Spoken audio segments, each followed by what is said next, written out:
Good morning, Harefield. Wonderful to see you for another thought for the week. Well, have you ever seen that film?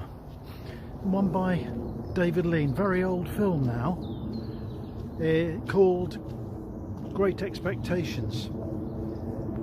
Well, I remember watching it as a boy and I remember it scaring me to death, because it starts off in a graveyard, a churchyard, I suppose a bit like this one, and young Pip is there to visit his mother's grave, and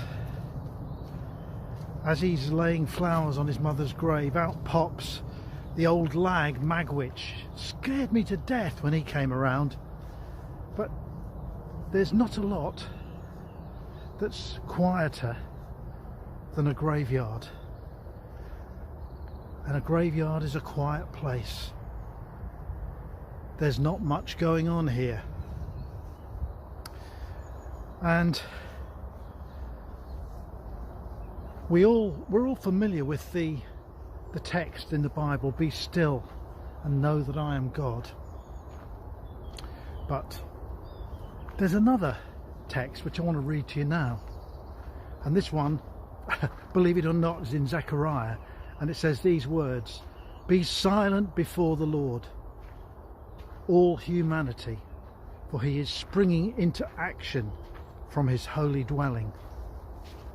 And I think the "Be still and know that I am God," which we have on our wall of Harefield, that's a kind of a personal thing. We're asked, I remember going on a camp with some young people many years ago, and the padre said, if you have trouble getting to sleep, just read that verse, "Be still and know that I am God," and he said you'll be asleep in no time.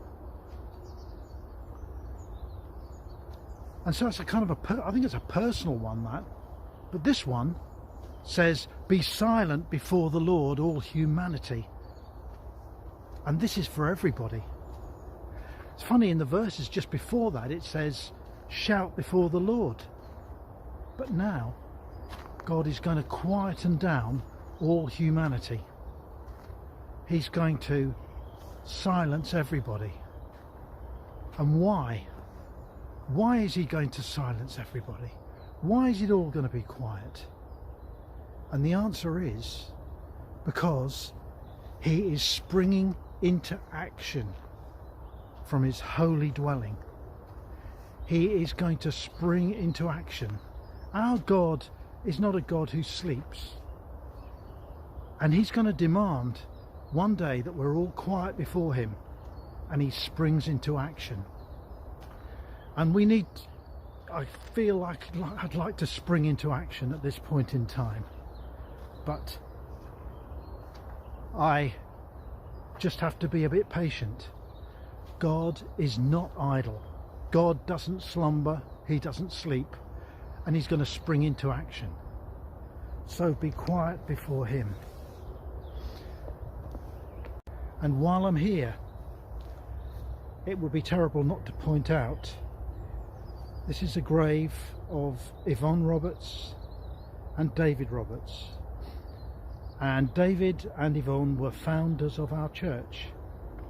David, as you can see, he died at the age of 66, younger than me. But he's the one who designed and planned and saw through the building which we have as a fantastic facility for our people down through the years. And let me tell you, I can't wait to get back into it. David and Yvonne, founders of our church. So God bless you all and have a wonderful day.